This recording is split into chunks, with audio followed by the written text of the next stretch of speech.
in the book also the night that gay marriage passed. And this is a great story. Yeah. One of the interesting things, I bring it up to talk about just how vastly different one day could be in the White House during our administration. And the day that Barack and I went to the funeral where he, famously sang Amazing Grace, we were at that funeral. But we flew back, and that same day, marriage equality was passed. And that same day. And we're in the White House, and when you're in the residence, there's so much bulletproof glass that sometimes you don't hear what's going on outside. And we were having dinner, and we were, listening. We knew that there was celebration happening, but we didn't realize that thousands of people were gathering in front of the White House at that time to celebrate. And my staff was calling me, and everybody was celebrating, and people were crying. And I thought, I want to be in that, Also, we had worked to make sure that the White House was lit up in the LGBT colors. So the lighthouse was. It was so beautiful. It was beautiful. So we had made that plan, and I was sitting and watching it on TV and realizing I'm living this. I said, I have to break out of this. I want to go outside, and I want to be a part of that celebration. So I had the bright idea, I'm going outside, okay? So I tried to find some partners. So I went to Barack's office, and I said, we should go outside. And he was like, babe, I've got too much stuff to do. I can't go out. And he's like, I can't walk outside. Come on, get out of my office. I go to Malia, I said, I go to Sasha, I said, you want to come outside with me and see the house? It's colors, let's celebrate. And she's like, no, I'm watching. I went to Malia's room, and I said, come on, go with me. And she says, okay, I'm down. So it's me and Malia, and we're trying to get out of the White House and realize that it's not that easy to get out of the White House when you're in it. But we were determined, and I said, we are not listening to anyone. We are going to walk out that door, you and me. So you come out of the residence, and there's an elevator, and there's usually an agent right there. And when you come out, they whisper, our code names, they're moving. And I'm like, dig, they know we're moving. It's like, let's not take the elevator. Come on, you and me, go down the stairs. So we rush down the stairs, and you can see the agent thinking, why are they running?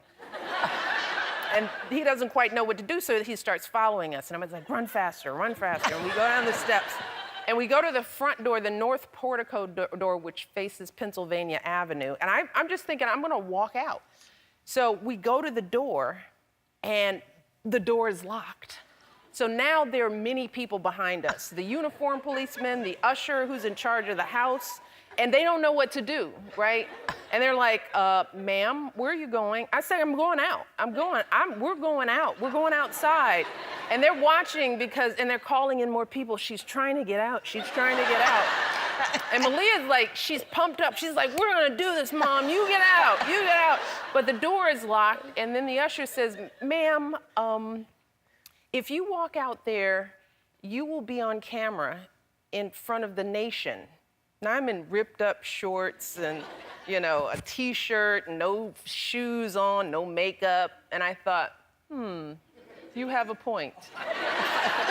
I don't wanna be on that clip looking like this. But eventually the happy news was that we got out. Malia and I walked outside. It took 15 minutes to get outside, and we stood along with all the cheering crowd off to the side, mind you, so no one would see us, with security surrounding us, and we tried to have our tender mother-daughter moment, but we just took it in. I held her tight, and my feeling was, see where we are moving forward. Change is happening. That's beautiful. Hello there. There's some smiling faces. They're here as much as they can be in spirit. And I am so happy to meet you. Thank you for being here. I'm here in the flesh, so that works. Y'all in spirit, I'm in the flesh. I like it. I like it. I like that you're here. Okay, let's talk about this. You had a very successful YouTube series, and then obviously conversations need to continue. So you wrote Uncomfortable Conversations with a Black Man, and now you wrote for young adults. And first of all, I think it's a great idea. How did you come up with this? Honestly, people ask me, Ellen, they say, Emmanuel, what was your inspiration for writing Uncomfortable Conversations with a Black Man? What was your inspiration for the video series? And I said, after thinking, it wasn't an inspiration, Ellen, it was a devastation. Because after the murder of George Floyd, I was walking around my house. I was in Austin, Texas, and I was like, I don't know what to do. Do I cry? Do I vent? Do I scream? And then I stopped and said, my voice is my sword. So like Ellen, I haven't marched, I haven't protested, I haven't created a sign. I didn't go outside, I went inside to a studio. True story, I called my friend who's a wedding videographer, and I called my best friend who's an Olympic gold medalist, and they stood in as my production team.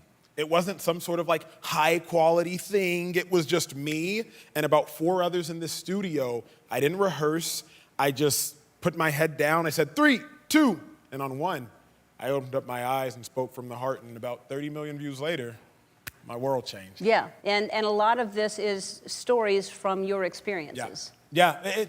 I realized this. So I was born in Dallas, Texas, but my parents are I'm first generation American. My parents were born in Nigeria. But I went to an affluent white high school in Dallas, St. Mark's School of Texas, an all-boys school. We wore uniform. I was super awkward. I know, I feel bad for myself still. But nonetheless, Ellen, so now I am a blank canvas, Nigerian cultured growing up. So now I'm getting white culture in my high school, but then black culture as I played football at the University of Texas and in the NFL. So I'm realizing there's a difference between color and culture.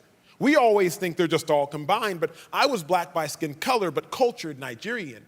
And so I realized the problem in our country, one of the major problems, Ellen, there's a communication barrier. My black brothers and sisters are saying one thing, and my white brothers and sisters aren't understanding it, and vice versa. My white brothers and sisters are saying one thing, and my black brothers and sisters aren't understanding it. And I'll say it like this.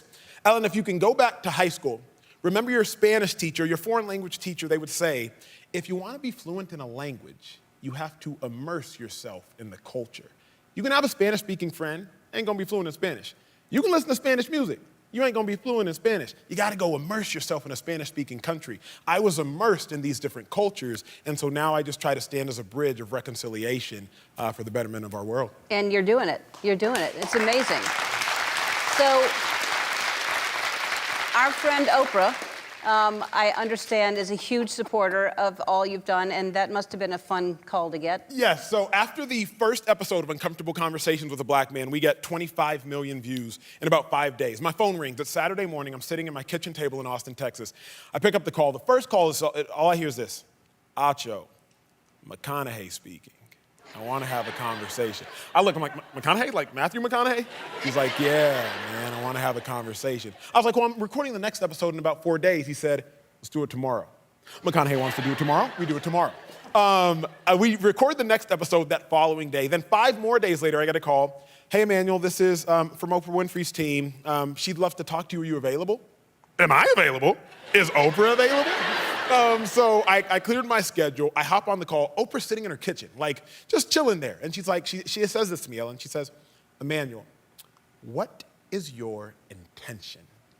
I said, Oprah, my intention is to change the world, and I truly believe I can. I said, I'm currently working on writing a book, Uncomfortable Conversations with a Black Man. She said this, books? I love books. And so we partnered together on Uncomfortable Conversations with a Black Man. Gratefully, that became a New York Times bestseller. But then, Uncomfortable Conversations with a Black Boy, it was imperative to follow. Yeah, let's talk about that, because it is imperative, and I just love you. I think you're amazing. We're gonna take a break. We'll be back. As you were saying just before we went to break, it was really imperative to write a book for young adults, not just for grown adults. So why is that? Let me put it very simply. Racial ignorance and racial insensitivity, it can manifest itself and give birth to racism. So as a young adult, we're just racially ignorant. We're racially insensitive. Ellen, remember, I was at a fluent school, primarily white, and I often heard this: Emmanuel, you don't even talk like you're black. Emmanuel, you don't even dress like you're black. Or Ellen, Emmanuel, you're like an Oreo. Black on the outside, white on the inside. So I had an identity crisis. Remember, my parents were born and raised in Nigeria. There's not racism, everybody black. And so I got an identity crisis. I'm like, I think I'm black, but they said I'm like an Oreo, black on the outside, white on the inside. They didn't mean to be intentionally, emotionally killing me, but they were.